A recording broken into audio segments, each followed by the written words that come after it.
HBL PSL सिर्फ 6 दिन की दूरी पर हो रही है। 6 दिनों में इन 6 फ्रेंचाइजीज को लेके हर एक दिन एक टीम पे हम जो है वो बात करेंगे उसके स्क्वाड और उसकी प्लेइंग 11 को लेके कि भाई सब कौन सी साइड जो है वो ज़्यादा बढ़िया और बैलेंस है। अस्सलाम वालेकुम गाइस, आइज़ोन स्पोर्ट्स में खुशामदीद। तो बात करते हैं PSL की अभी तक की सबसे सक्सेसफुल और डिफेंडिंग चैंपियन इस्लामाबाद यूनाइटेड की।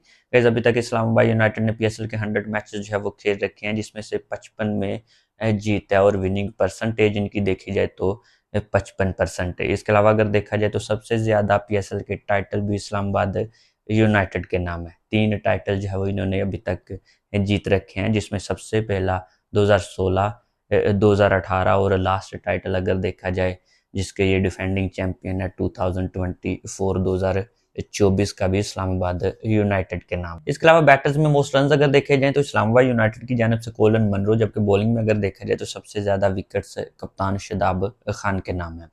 5 विकेट अगर देखी जाए तो सबसे ज्यादा इस्लामाबाद यूनाइटेड की जानिब से राना फहीम अशरफ ने जो है वो की हुई हैं, बट अनफॉर्चुनेटली इस दफा इस्लामाबाद यूनाइटेड ने जो है वो उन्हें रिलीज किया था और वो हिस्सा है क्वेटा ग्लैडिएटर्स का। गाइस मॉडर्न डे और अग्रेसिव अप्रोच के साथ क्रिकेट खेलने वाली इस्लामाबाद यूनाइटेड को अगर देखा जाए तो एक तो डिफेंडिंग चैंपियन है, और जाहिर सी बात है जब आप डिफेंडिंग चैंपियन और अगले टूर्नामेंट में जाओ तो एक एक्स्ट्रा प्रेशर जो है वो आप पे रहता है। पर जैसा कि मैंने बोला, एक अप्रोच जो है वो उनकी मॉडर्न डे क्रिकेट की जो है वो झलक हमेशा से हमें PSL में सबसे ज़्यादा इस्लामाबाद यूनाइटेड में ही दिखाई देती है। तो आई थिंक ज़्यादा उनके रिजल्ट्स पे जो है वो कोई फ़र्क पड़ने नहीं वाला। बट हाँ, कहीं न कहीं नए सीज़न के लिए आपका स्क्वाड क्या है, आपकी प्लेइंग 11 जो है वो किस तरह की बन रही है, तो ये ज़्यादा जो है वो इम्पैक्टफुल है और ये चीज़ जो है वो मायने रखती है। गाइस इस्लामाबाद यूनाइटेड का इस PSL 10 के लिए स्क्वाड वो तो ऑलरेडी आपने देख ही लिया होगा, बट उसी स्क्वाड को जो है वो देखते हुए पर्सनली मैं प्लेइंग 11 जो है वो बनाऊँगा, और आप भी कमेंट सेक्शन में ज़रूर जो है वो बताइएगा कि भाई साहब ये प्लेइंग 11 होनी चाहिए और इससे इस्लामाबाद यूनाइटेड जो है वो इस टाइटल को एक दफ़ा फिर से जीत में अपनी जो है वो बदल सकती है। सो गाइस स्क्वाड तो आपके सामने और ऑलरेडी आपने देखा भी, बट प्लेइंग 11 क्या होनी चाहिए, तो मेरे मुताबिक गाइस इस स्क्वाड में से इस्लामाबाद यूनाइटेड की जो पावरफुल प्लेइंग 11 बनती है तो मैं उसमें रखूंगा सबसे पहले ऑस्ट्रेलियन जो इन्होंने पिक किया है बैटर मैथ्यू शॉट को। ओपनर इनके साथ मैं जाऊंगा हसन नवाज को। नवाज के साथ पाकिस्तानी यंगस्टर बैटर जो अभी रिसेंट T20 सीरीज जो है वो खेल कर आए हैं। एक 100 था उनका, बट पूरी सीरीज में अगर देखा जाए तो फ्लॉप रहे। बट मुझे लगता है कि आपका डोमेस्टिक की ये सबसे बड़ा जो है वो टूर्नामेंट है, और इसमें भी अगर आप अपने यंगस्टर्स को अपॉर्चुनिटी नहीं दोगे तो भाई सब कहाँ पे दोगे। तो यहाँ पे मैं जाऊंगा हसन नवाज के साथ। हालांकि कोलन मनरू भी जो है वो ओपनर का एक ऑप्शन है, और कोलन मनरू को अगर देखा जाए तो वो वन टाउन पे भी अच्छा जो है वो खेल सकते हैं। तो नंबर 3 पे मैं यहाँ पे रखूंगा कोलन मनरू को। हालांकि इसी के साथ अगर देखा जाए तो एक और फॉरनर रसीव एंडरसन को जो है वो इन्होंने पिक किया है इस्लामाबाद यूनाइटेड ने, और नंबर 3 के लिए एक बड़ा ज़बरदस्त ऑप्शन है, बट उनकी अवेलेबिलिटी जो है वो पार्शली है। सो लिहाजा मैं जाऊंगा कॉलन मनरो के साथ। नंबर 4 पे अगर इस्लामाबाद यूनाइटेड की इस प्लेइंग 11 को देखा जाए तो मैं जाऊंगा सलमान अली आगा के साथ, क्योंकि उनकी फॉर्म जो है वो कुछ बेटर लग रही है मुझे। और इसके अलावा नंबर 4 के लिए उनके पास एक और भी प्लेयर है हैदर अली, और मैं जाऊंगा सलमान अली आगा के साथ। नंबर 5 पे जैसा कि आप जानते हो स्कीपर शादाब खान खुद जो है वो आते हैं बैटिंग करने के लिए। नंबर 6 पे आजम खान विकेट कीपर। उसके बाद अगर देखा जाए तो नंबर 7 पे आपको एक ऑलराउंडर की जो है वो ऑलराउंडर की सॉरी ज़रूरत रहेगी। तो इसमें भी इनके पास 2 ऑप्शंस हैं, जिसमें एक तो इमाद वसीम है और एक है मोहम्मद नवाज।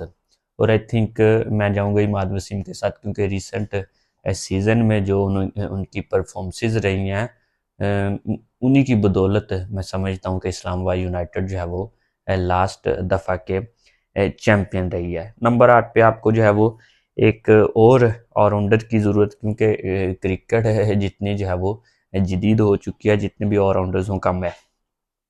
तो यहाँ पे इन्होंने फॉरनर्स जो है वो 2 पिक की हैं, जिनमें एक तो जेसन होल्डर है और एक ऑस्ट्रेलिया के बैन दरविशीज। तो आई थिंक मैं यहाँ पे जाऊँगा बैन दरविशीज के साथ नंबर 8 पे। नंबर 9 पे भी इनके पास जो है वो इमर्जिंग दो प्लेयर्स हैं। तो ज़ाहिर सी बात है, जब पीएसएल में आप प्लेइंग 11 बना रहे हो तो आपको एक इमर्जिंग प्लेयर जो है वो रखना ज़रूरी है। तो एक तो है पेसर हुनैन शाह और दूसरा एक लड़का साद मसूद है स्पिनर। तो मैं यहाँ पे जाऊँगा हुनैन शाह के साथ। नंबर 10 पे इनके experienced left arm pacer रुमान rice. Number 11 पे इनके पास एक और जो है वो पेसर है जिनका नाम है रैली मेरेडिथ, ऑस्ट्रेलिया के पेसर जो कि 140 प्लस के साथ कंसिस्टेंटली जो है वो बॉल करते हैं। तो गाइज ये प्लेइंग 11 जो कि पर्सनली मुझे लगता है कि इस्लामाबाद यूनाइटेड की इस पीएसएल सीज़न के स्टार्ट में होनी चाहिए। और ज़ाहिर सी बात है, जब जब आपकी परफॉर्मेंस जो है वो अप डाउन होती है जिस प्लेयर्स की भी, और जो प्लेयर्स आपके पास बेंच पे बैठे होते हैं, तो आप ऊपर नीचे तो करते ही हो। लेकिन फिलहाल अगर आप मुझसे पूछो कि इस्लामाबाद यूनाइटेड की प्लेइंग 11 क्या होनी चाहिए, तो ये वाली। और गाइस रही बात कि इस्लामाबाद यूनाइटेड इस दफ़ा कितनी पावरफुल और कितनी बैलेंस जो है वो टीम है, तो यार कोई सा भी टूर्नामेंट हो, जब आपका कॉम्बिनेशन जो है वो सेट बैठ जाता है तो ज़ाहिर सी बात है वो टीम फिर उस टूर्नामेंट में काबू नहीं आती। हाँ, ऑन द पेपर अगर देखा जाए तो आई थिंक इस्लामाबाद यूनाइटेड जो है वो इस वक्त एक बैलेंस साइड है, और बड़ी ज़बरदस्त पिक्स जो है वो इन्होंने ली हैं इस ड्राफ्ट में। तो मुझे ये कहने में ज़रा भी जो है वो कराहत महसूस नहीं होगी कि इस्लामाबाद यूनाइटेड दोबारा से ये पीएसएल 2025 का टाइटल जो है वो जीत सकती है इस स्क्वाड के साथ, और अपने टाइटल का जो है वो दिफा कर सकती है। क्योंकि जिस तरह की उनकी साइड है, जो उनकी पिक्स हैं, जो उनकी प्लेइंग 11 बन रही है, आई थिंक उनमें इतना पोटेंशियल, इतनी एबिलिटी है। और जिस तरह की उनकी अप्रोच है, ऑलरेडी मैं मेंशन कर चुका हूँ कि जिस पॉजिटिव इंटेंट के साथ और अग्रेसिव अप्रोच के साथ इस्लामाबाद यूनाइटेड जो है वो हमें खेलती हुई पीएसएल में देखने को मिलती है, बाकी फ्रेंचाइजी से हट के जो है वो उनकी अप्रोच होती है। और एक रीज़न है ये भी, और वैसे उनके पास अभी भी प्लेयर्स भी हैं। मगर आपके मुताबिक इस्लामाबाद यूनाइटेड की प्लेइंग 11 क्या होनी चाहिए, और इस पीएसएल में आप इस्लामाबाद यूनाइटेड को कहाँ पे देखते हो? कमेंट सेक्शन में ज़रूर बताइएगा। इस वीडियो में यहाँ तक कि नेक्स्ट वीडियो में आऊँगा नए टॉपिक के साथ। दुआ में याद रखिएगा। अल्लाह हाफिज़।